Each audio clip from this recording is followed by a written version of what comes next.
مخاطبین از رسانه پشت پرده ماجرای فیلم استاندار سابق یادتونه تیم زن میگه که منم داشتونی رو های گلزار جابجا. درود به مخاطبین عزیز، اینجا رسانه پشت پرده است و بنده امین فردین خوشحالم که به همراه تیمم بار دیگه با یک برنامه پشت پرده دیگه با شما هستم. امیدوارم که هر کجا این کره خاکی که هستید و صدا و تصویر من رو میبینید و میشنوید حال دلتون خوب باشه، جیبتون پرپول باشه و از همه مهمتر سالم و سرحال باشید و کانال یوتیوبی برنامه پشت پرده رو سابسکرایب کرده باشید و زنگوله رو هم بزنید، چون اگر زنگوله رو بزنید میتونید به لحظه ویدیوهای جدید ما رو ببینید. امروز در برنامه پشت پرده میخوایم افشا بکنیم پشت پرده مرگ مشکوک علی انصاریان رو که اگر بیننده پراپاقرص رسانه پشت پرده باشید و از بیننده‌های قدیمی رسانه پشت پرده بوده باشید میدونید که ما اولین رسانه‌ای بودیم که بعد از فوت علی انصاریان که عنوان کرده بودن که ایشون درگیر کرونا شده و 15 بهمن ماه 1399 در بیمارستان فرهیختگان جان خودش رو از دست داد، گفتیم که آقا این مرگ مشکوکه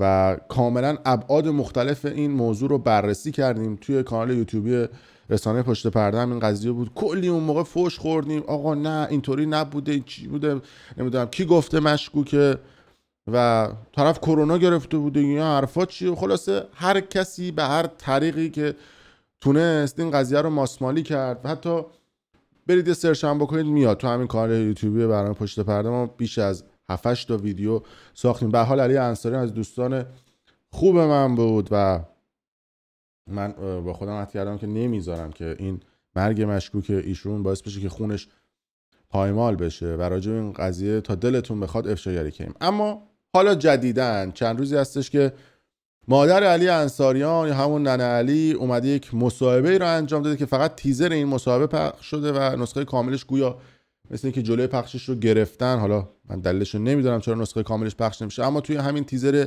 1-2 دقیقه‌ای که حسابی هم وایرال شده توی فضای مجازی عنوان کرده که مرگ علی انصاریان مشکوک بوده، اجازه کالبد شکافی به ما ندادن و اجازه ندادن که ما پیکر علی انصاریان رو قبل از به خاک سپردنش ببینیم. البته یه سری از این حرفا میتونه منطقی باشه، یه سری دیگهش میتونه احساسی باشه. حالا جلوتر توضیح میدم که کدوم تیکش احساسی کدوم تیکش منطقیه. اما خب این ویدیو جنجال های زیادی رو به پا کرده که امروز من یه سری نکات پنهان رو هم به شما خواهم گفت. به رسم اینکه منبعم حفظ بشه من حتی آدرس این پیجی که این خبر رو گذاشتم میذارم که گفتن که نسخه کامل این ویدیو رو میذارم. بریم تیزر این ویدیو رو ببینیم. بدون اجازه من، بدون اینکه از من اجازه بگیرم. مگه بچه من موش آزمایشگاهی بوده که این کار انجام دادن رو بچه من؟ مستقیم بردن بهشت زهرا بدون اجازه ما بدن بچه رو شستن، بدون اجازه ما همه کاری رو خودشون انجام دادن. صبح زود ما رو بردن بهشت زهرا ساعت 5-5:30 صبح اومدن، حالا اسمشو نمیارم، اون طرفی که اومده ما رو برده، اومدن ما رو بردن بهشت زهرا. هر چی گفتم من این توضیحاتی که داره مادر ننه علی میده. خب صورت بچه رو ببینم، آیا کسی که این کار رو میکنه بعد این سلول درمانی تمام بدن بچه منو تاول زده، از گردن تا پایین گفتن که تاول زده و اجازه دیدن صورت بچه هم ندادن. خب این توضیح بوده که مادر علی انصاریان داده بوده. اما این صحبت های مادر علی انصاریان بهتون گفتم یه قسمتش میتونه منطقی باشه، یه قسمتش میتونه احساسی باشه. در همون بحبوحه اوج گرفتن کرونا توی ایران و خیلی عزیزان خودشون رو از دست دادن که همینجا هم بهشون تسلیت میگم و امیدوارم که قدم آخرشون بوده باشه. خب تحت یک کنترل شدیدی این افراد رو به خاک میسپردن و اجازه نمیدادن اصلا خیلی ها نزدیک بشن، به خاطر اینکه میگفتن این قضیه واگیر داره. البته خب میدونید که من خودم معتقدم که این قضیه اصلا بازی دادن یک دنیا بود. یهو این اومد، یهو موند، یهو رفت، واکسنا بود. خلاصه این قضیه حسابی قاراشمیش کرد همه جای دنیا رو. اما در همون بحبوحه به کسی اجازه نمیدادن که برن و حتی توی اون غسالخونه یا جای مختلف اون عزیزشون رو ببینن نزدیک، به خاطر اینکه میگفتن که این قضیه باعث میشه که این ویروس انتقال پیدا کنه. من حتی میتونم نمونه مثال واقعیش رو عموی خودم رو مثال بزنم که توی ایام کرونا و همون بحبوحه سال 99 1400 من عموی خودم رو از دست دادم، اونم درگیر کرونا بود و اصلا نذاشتن که هیچ کدوم از خانواده ها، حتی بابای خودم که میشد برادرش بخوان برن سر خاک و توی اون مراسم ها باشن. تحت شدیدترین محدودیت ها این اتفاقات میافتاد. این یه تیکش میشه بحث احساسی که چرا نذاشتن ما بریم ببینیم. اما یه تیکه دیگهش که گفتن بدنش تاول زده و بدنش یه سری اتفاقات براش افتاده، اون قسمتش میتونه مشکوک باشه و اینکه چرا اجازه کالبد شکافی ندادن به خانواده مرحوم علی انصاریان که بخوان کالبد شکافی بکنن. این قضیه مشکوکه و باید قطعا راجع به این قضیه بیان توضیح بدن که چه اتفاقاتی رخ داده که اومدن و این کارا رو دارن انجام میدن. حالا از اون طرف هم اومدیم چند تا ویدیو ساختیم نسبت به این قضايا، افشاگری کردیم و گفتیم که آقا این مرگ مشکوک بوده. یکی از دلایلی که این قضیه رو مشکوک کرد به خاطر این بود که نمیخواستن واکسن آمریکاییش وارد ایران بشه و خیلی هم فشار آوردن، گفتن که نه باید ما واکسن ایرانی و برکت و این چیزا رو بزنیم. بعد از اون هم من یک سری اسناد و مدارک نشون دادم که گفتم که این قضیه برای هدایت افکار عمومی بوده، هدایت جامعه بوده و هدایت یه سری جریان بوده که کاملا اون ویدیوش هست. اما بعد از فوت علی انصاریان یه سری اتفاقات افتاد. اینکه به نظر من در حق نزدیکان علی انصاریان اجحاف شد. حالا از چه زاویه‌ای بهتون میگم.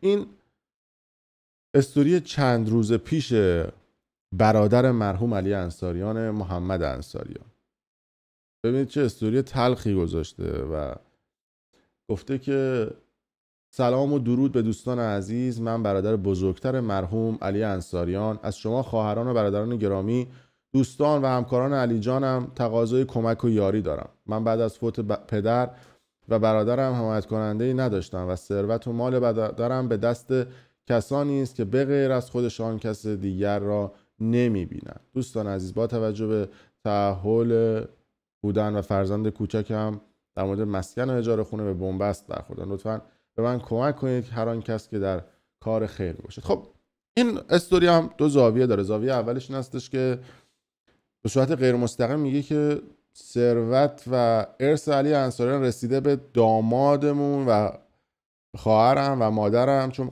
قبلا هم گفته بودم که مادر علی انصاریان به شدت درگیر بوده با دامادشون و خواهرش و پسرش که بشه برادر علی و خودش همه این ثروت رو گرفته دستش. این نشون میده که سهه میذاره به حرف ما که چند وقت پیش نسبت به این قضیه افشاگری کردیم. موضوع دومی هستش که دیگه حالا شما دیگه نباید چش داشته باشی به ارث داداشت که خودت آدم سالمی هستی، عاقلی هستی، برو کار کن دیگه. حالا بعد ارث به داداشه رو برداری بگیری بخوری، این که نمیشه. به نظر من این نکته این سمت قضیه بود. ولی قبلا هم گفتم که حتی مسابقه دربی تیم ملی سال 98 با منتخب استقلال پرسپولیس هم انجام شده بود که یه پولی جمع شد مبلغ 6 میلیارد تومان که 3 میلیارد تومانش قرار بود بدن به خانواده علی انصاریان، 3 میلیارد تومانش قرار بود بدن به خانواده مهرداد میلاوند، 3 میلیارد خانواده مهرداد میلاوند رو که دادن به همسرش و از این طرف هم 3 میلیارد این طرف رو مادر علی انصاریان گرفت و حالا گویا نمیدونم چی کار کرده ولی خب خودش تنهایی کشیده بالا و هنوز که هنوزم پول بیمارستانی که علی انصاریان در اون مورد درمان قرار گرفته بیمارستان فرهیختگان رو تصفیه نکردن پولش و هنوز بیمارستان طلب داره از خانواده علی انصاریان. از اون طرف من یه سند دیگه نشون دادم که حالا گفتم که رضایتنامه بوده که با دستخط خود علی انصاریان بوده که نوشته شده بوده که فقط دوست دخترش مریم باید، حالا اینجا هم اسمش نوشته مریم رو، بعد پیشش باشه که بعد از این اتفاقات حامد اژدری که داماد خانوادهشون بوده و خواهرشون دوست دختر رو از اتاق میکنن بیرون، اونجا کارت بانکی علی انصاریان رو میگیرن و خدا میدونه که چه پولی دست علی انصاریان. ویدیو تکمیلیش همه تو کانال یوتیوبی پشت پرده است، میتونید ببینید. اینا فقط نشون میده که با توجه به این استوری برادر علی انصاریان و صحبت‌های مادرش اثبات شد تمام صحبت‌های ما که چه اتفاقات عجیب و غریبی داره توی خانواده علی انصاریان میفته. اون موقع هم گفتم شاید حالا ویدیو رو ندیدید و حالا هم نداشته باشید اون ویدیو رو ببینید. دوباره توضیح بهتون میدم که علی انصاریان روزی که بستری میشه توی بیمارستان با دوست دخترش میره بیمارستان. برخلاف تصور همه که فکر میکردن علی انصاریان ویروس کرونا رو از مرداد میناوند گرفته، اما برعکس بود. علی انصاریان به مرداد داد، یعنی زودتر از اون درگیر شده بود، اما بدنش و اصطلاحاً واکنشش دیرتر بوده نسبت به مرداد میناوند. مرداد میناوند این قضیه رو زودتر نشون داده بود، مال علی انصاریان دیرتر نشون داده بود، اما شواهد و صحبت‌ها نشون میداد که علی انصاریان زودتر گرفته بود این ویروس. خلاصه اینا میرن بیمارستان، علی انصاریان اونجا فرم رضایتنامه رو پر میکنه که آره فقط باید دوست دخترم پیشم باشه و اون رضایتنامه رو پر میکنه و میده به بیمارستان که اون فرم رضایتنامه هم هست که درخواست همراه بیمار رو داشته. حتی من زومم بکنم میتونید خودتون بخونید دیگه که کاملا خود علی انصاریان چی نوشته بود. تصویرم میتونید نگه دارید بعدم بخونید که بعد از این قضیه که درخواست همراه بیمار رو داشته کاملا نوشته شده اینجا، بعد 3-4 روز که حال علی دیگه خوب نمیشه، یعنی میره رو به بدی، یعنی بهبود پیدا نمیکنه. این نکته هم میگم که با 75% درگیری ریه علی انصاریان رفته به بیمارستان، یعنی درصد درگیری ریه‌اش 75% بوده. این تو تمام پرونده‌های پزشکیش هم هست.